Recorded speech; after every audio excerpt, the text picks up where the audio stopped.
Clone itself is a prescription-only medicine which is used to treat severe insomnia, and it works by inducing sleep in people who are struggling to fall asleep for whatever reason, and it's very effective at doing this and helping people to get back into that natural sleep rhythm. But we do know that it does cause some dependence, both physical, where your body can't sleep without it, as Fiona alluded to, and also that psychological, where you're not taking anything so then you can't fall asleep. And obviously the main aim of these treatments is to encourage and support natural sleep where possible. So you're looking at prescriptions which are normally only for around a week at a time. Gosh, sometimes 2 to 4 weeks. Yeah, so that's quite a significant period of time to be taking a medicine such as this.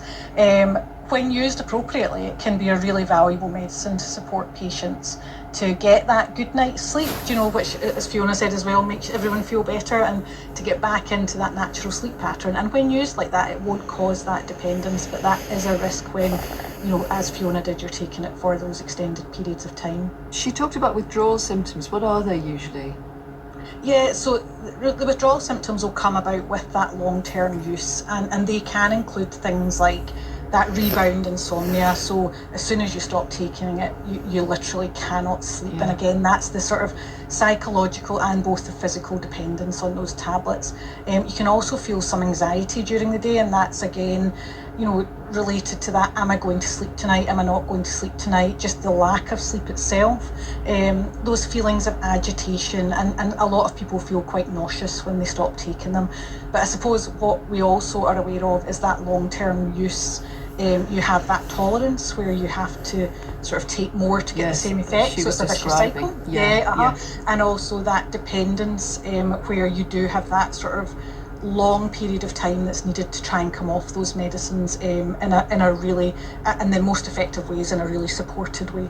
Well, we heard, didn't we, in one of those Amazon reviews, that buyer saying that they had suffered paralysis after taking the tablets. We haven't been able to verify that. But would they be dangerous to some people? So I suppose it's important to remember that any medicine has the potential to affect either another condition that somebody has or interact with another medicine. That's why it's really important to go to either a registered pharmacy, a trusted seller, or your prescriber. In this case, this is a prescription-only medicine, and there'll be assessments made to make the best choice. But in the case of Zopiclone, you would want to use it really carefully in other patients who were taking medicines that may cause drowsiness, because that effect could be cumulative. And for example, other conditions, you might want to watch people who have severe respiratory illnesses. But another consideration, which doesn't really come under the kind of other medicines or conditions, is, for example, people that are maybe train or lorry drivers. Fiona mentioned that she felt as if she was in a bit of a daze for that whole year. So that could impair somebody's driving, or somebody who's doing a highly skilled job, manual job. They may have that hangover effect. So we would want to make sure that that wasn't going to be affected. Laura Wilson from the Royal College of Pharmacy, thank you for that. Well, we contacted Amazon with a whole list of questions, some they haven't answered. We asked if they had contacted everyone who had bought these pills, but they wouldn't say. They did tell us that they take customer safety very seriously and that they are investigating this case. Kerry Nicholas from the Chartered Trading Standards Institute. So Kerry, what do you make of what happened to Fiona? First of all, I think Fiona's extremely brave for telling her story to warn others, and this is a really shocking example of how consumers are being sold dangerous products via online marketplaces. Well, Amazon also sent us a statement. They said they can't comment further at this time on her case, but they added that third-party sellers on Amazon Marketplace are independent businesses. They say they're required to follow all applicable laws, regulations, and Amazon policies when they list an item for sale.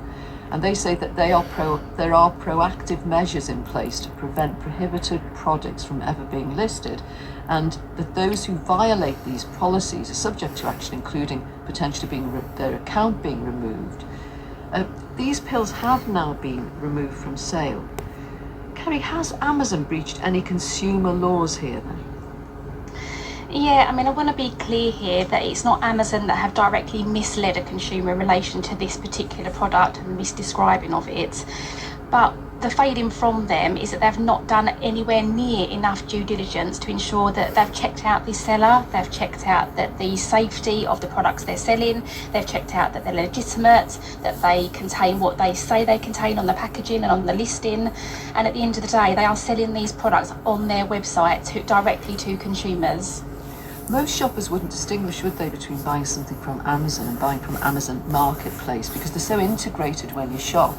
But they should they? They absolutely should. Amazon is a huge household brand name, and with that comes a high level of trust from consumers, and that's exactly why they're letting their customers down.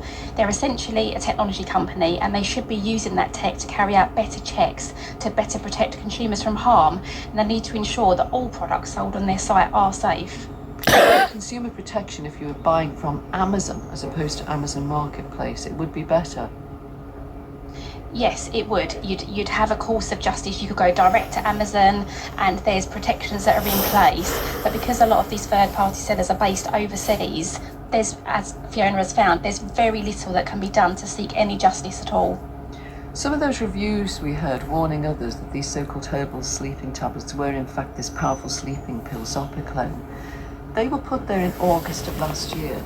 Amazon didn't remove the tablets from sale though until February of this year.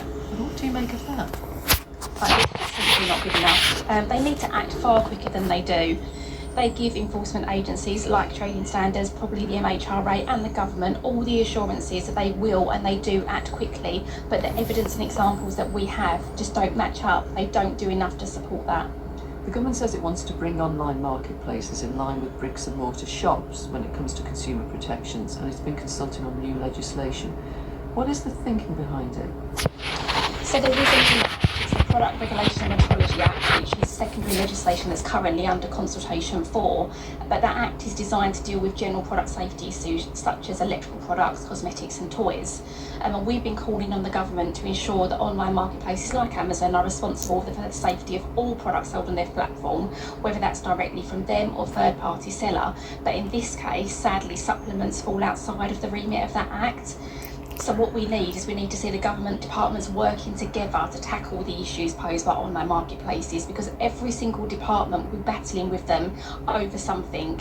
And what's needed is a really strong coordinated approach that allows them to really come down hard on marketplaces, and that needs to be a financial hit. They need to really hit them where it hurts the most, and that's their profit line. So that's what your response has been then to the consultation? Absolutely, yeah. We've been very strong on that stance, so they just need to have ultimate responsibility for everything that's sold on their platforms. The medicines regulator, the MHRA, as I said at the beginning, is investigating now these sleeping pills sold as herbal remedies. They say to determine whether any further action's required. What might happen now? So the MHRA do have their own unique set of powers which are separate to Trading Standards, and I really hope there is something in their toolbox to hold someone accountable for this, and in our opinion that should be Amazon for failing to do their proper due diligence. If you want to buy health supplements then in particular, herbal remedies, that kind of thing, where would you shop for them? Where would you advise our listeners to shop for them? So we'd advise consumers to shop from a reputable retailer with a presence on the high street. So for supplements, go to a well-known shop locally. That way you can ask questions, you can seek advice, and if you do encounter a problem, you've got somewhere that you can go back to. And then ultimately for anything along these lines, we'd say, talk to your GP, because that's where you're going to get the best medical advice. Laura Wilson from the Chartered Trading Standards Institute, thanks for coming on. If you're concerned about herbal supplements,